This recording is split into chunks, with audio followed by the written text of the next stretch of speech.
Okay, the next thing that we're going to be talking about is managing leads. When you're thinking about managing leads, again, remember, they are humans, but that is the word we're going to keep using. So within managing leads, our agenda today is talk about who your ideal customer is, why it's important to oversell, how to do cold lead outreach, and how to do warm lead outreach. So within that, I want you to take a minute and answer these prompts. I want you to think about who your ideal customer is. I want you to think about what qualities they have. I want you to think about where they hang out. I want you to think about how you can present yourself, because you are, as an expert that's ready if they want the help. Now, I want you to think about where they are online. I also want you to think about where they are in person. If you are working with mothers, maybe there is a mom support group. Maybe there is a Moms of Raleigh Facebook group. Maybe there is I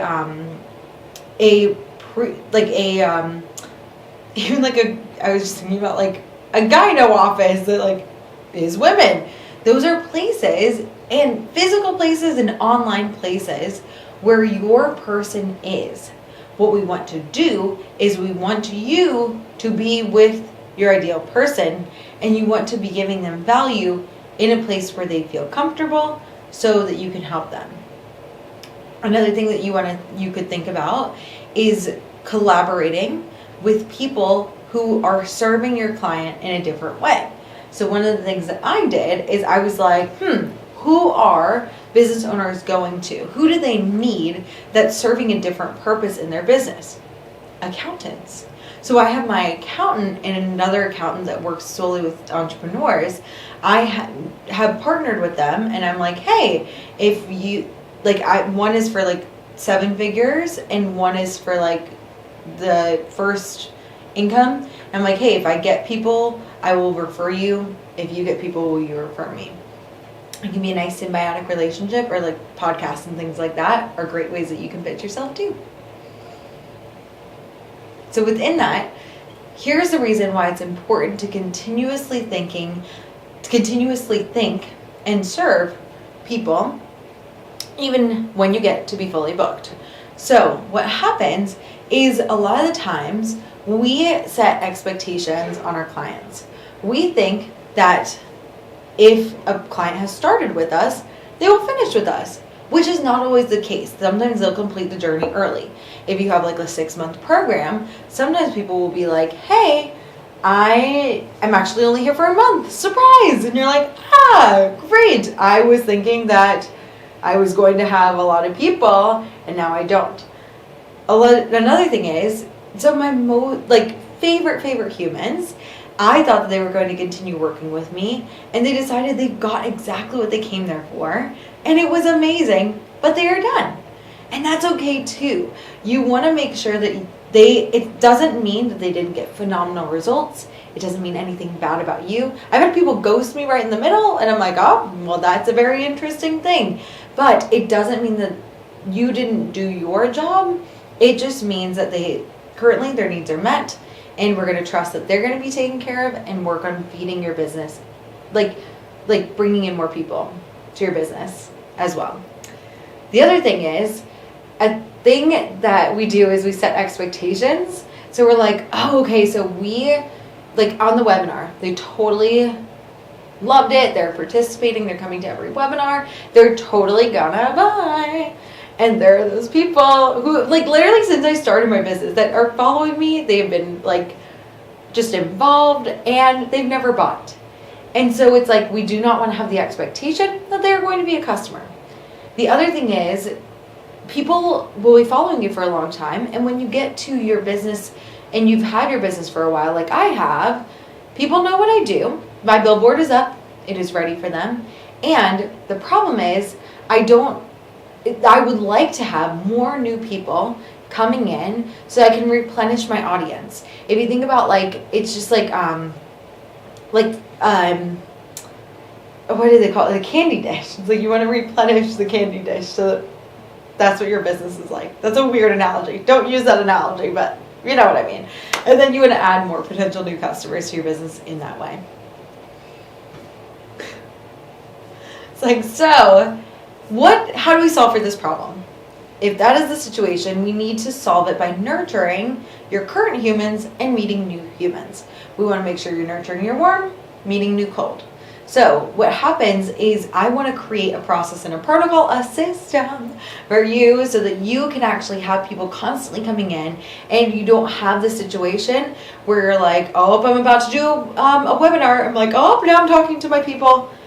And then I ghost them. For me, trust me, I post and ghost. It's okay. But we want to build a more consistent flow where you're just talking to people all the time. People are coming in, and eventually you have a wait list of people, and you want to bring in new people as well. Like an ecosystem. Now, when you're thinking about, particularly like talking to people who you know and meeting more people, we have our lovely little nervous system, and it's like, whoa. Fear, rejection, abandonment, judgment, hate it all. So when you are thinking about going and meeting new people, talking to them about what you do and how you can help them and offering to help them, what happens is we feel like if your thoughts aren't aligned, like I could for sure help that person, I'm not attached to them, but like if you want help, I'm here, it can feel really awkward.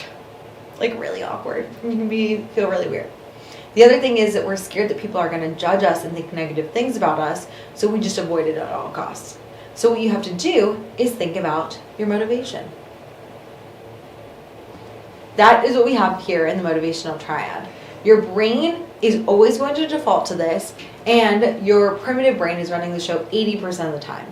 Your primitive brain follows the motivational triad. It wants to avoid pain, which is like it feels painful to like reach out to somebody and maybe they don't say anything because you feel rejected. We want to conserve energy. It's a lot easier to just sit and do nothing than actually do something. And we want to seek pleasure. We want to focus on things that we're comfortable with. So a lot of times I'll find that a lot of my clients, even though I've shown them, and for me too, by the way, not just calling people out, but I'll be like, once again, we have seen the data, 900 posts, 3 clients, that data says, hey, posting, maybe spend less hours on it. And what we still do is we still focus all of our time on posting because it feels a lot comfortable to be like, hey, Ether, this is something that I feel and something that I believe, versus actually talking to a human and maybe experiencing some negative emotion. So what do we have to do? Flip the triangle. And that's what we'll do with the accomplishment triad. This is something that we want to think about the long-term gratification and being service-focused. We are service-based businesses. We want to overcome the avoiding pain feeling by avoiding regret. When we're thinking about the motivational triad, it's really self-focused because we're like just thinking about us. And we have to evolve past that using only 20% of our brain to jump into the accomplishment triad. We have to evolve past our primitive fears in order to like really like serve our purpose. So instead of avoiding pain, we want to focus on avoiding regret. Avoiding regret, thinking back on our life, oh, I could have done more. You know, no one ever, it's like there was a study done and it's like rarely at the end of people's lives do they ever say they regret doing something. They always regret not doing something. So we want to avoid regret in these wonderful lives that we have here in the present. We also want to instead of just focusing on conserving energy, we want to become energized. Like these people are cool people that we can help. So we want to have better thoughts about them, which can help. And then instead of seeking pleasure and doing things that we're comfortable with, we might be posting, we want to seek success. We want to think about the long-term success of our business and focus on that instead. So again, versus the motivational, we want to be switching to that accomplishment triad. Now within that, the thing that I want to tell you, again, you're trying to overcome 80% of your brain with 20% of your brain. Logically, 20% will lose out that fight. That is why we have thought work. And I'm telling you, it's not going to be easy, but it's going to be worth it. And I want you, this is one of the hardest parts for me and everyone, is like actually getting out there and talking to people, bringing in these leads. If you have feelings about it, let's bring it to coaching sessions. Now, when we're thinking about talking to people, there are rules, okay? We want to create genuine connections. I want you to think about this as like a friendship, okay? Especially when you're doing the nurturing. You want to not be a weirdo and just start a conversation. So it's like, okay, if you were just talking to somebody in person, and a lot of times this weirdness happens online, it can happen in person too. You're like, hi, you want to work with me? And they're like, what? Who are you? I don't know who you are. It's like, oh, you like to post, so I thought that you wanted to buy from me. No. We wanted to say, hey, thank you so much for following me. Thank you so much for liking this post. I appreciate it. Something like that. When we talk about cold leads coming up, we're going to talk about ways to connect to people. And so we're going to find out where that person came from. You can take a look at their bio. It's not creepy. It's just like finding out information about the person and being like, oh, they know Sarah. They know they're also from the life coach school. They have some sort of common message. So we want to build up that commonality. Again, it's a relationship.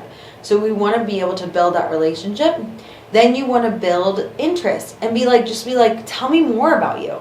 Tell me more about who you are. Tell me more about what you do, all these things. And then again, we want to just be service first. Be like, I'm not going to think about my goal. I'm just going to be like, oh, is this something they're struggling with? I could totally help them. The next thing is we want to build a foundation. This is a long-term relationship, and you don't want to jump right in and be like, it would be like going to a person you've just met and be like, hi, so nice to meet you. Let's go on a week-long vacation. What? Even if you really like them, it's going to feel really uncomfortable for them because they're going to be like, oh, that's interesting. I liked you too, but now I feel like we're moving too fast. So just thinking about it in that way. That's why I'm saying don't lead with buy my shit. It's helpful. And then perspective. Remember, if this person isn't interested, there are 7 or 8 billion people in the world. There's a lot of people. This is just the beginning.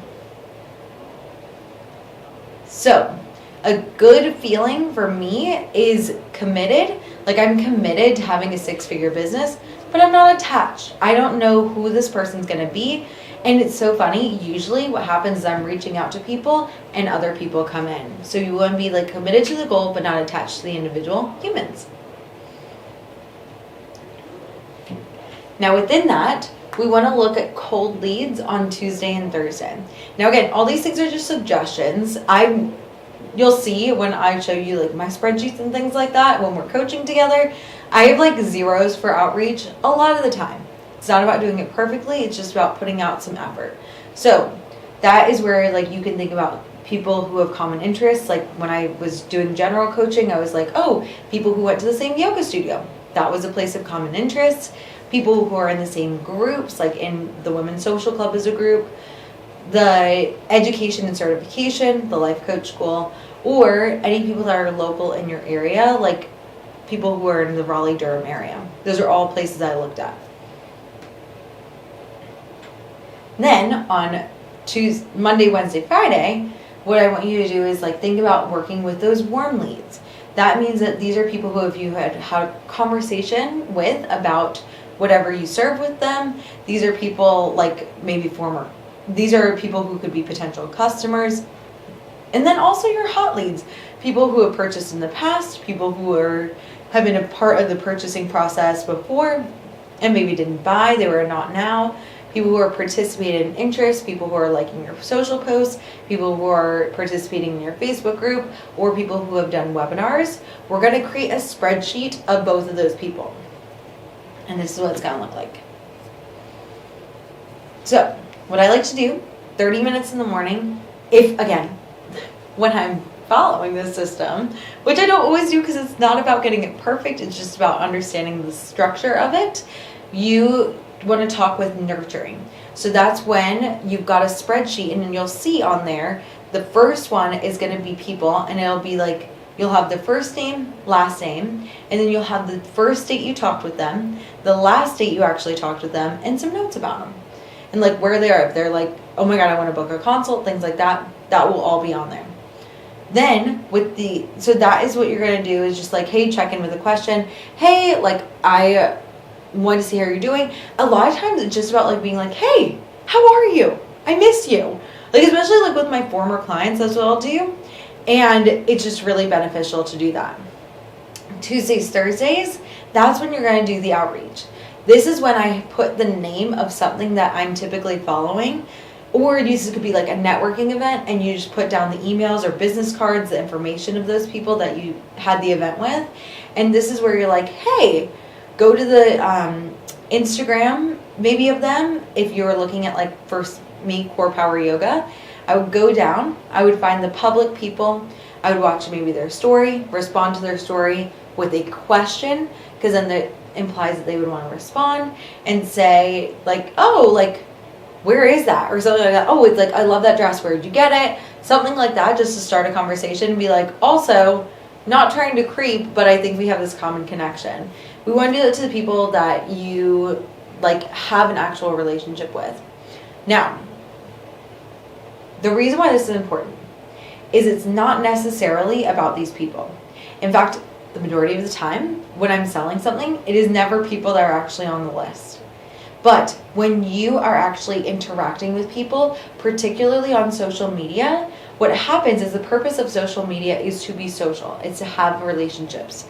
And so what happens is if you are interacting with somebody, first off, they'll see your post more often, and your post will actually get shown to more people. That's one of the reasons why this is so important. The other reason is if you actually do this, and let's say you do 10 people a day. So that's 10 people that you nurture on Monday, Wednesday, Friday, 10 people that you find that are new people on Tuesday, Thursday. That's 5,200 new people a year. Again, I do this like very sporadically throughout the year. I'm working on being more consistent. That's an area for growth for me. But it's one of those things that like, think about the odds. Think about the actual numbers it would take for you to make six figures. It's going to be a lot less than 5,200 people. And they will probably want to buy. So you guys are phenomenal. This is probably one of the trickiest parts, but I hope you understand the reasoning behind it. You don't have to do this, but it's something that's really helpful. And we're going to be talking about some more topics when you come on next.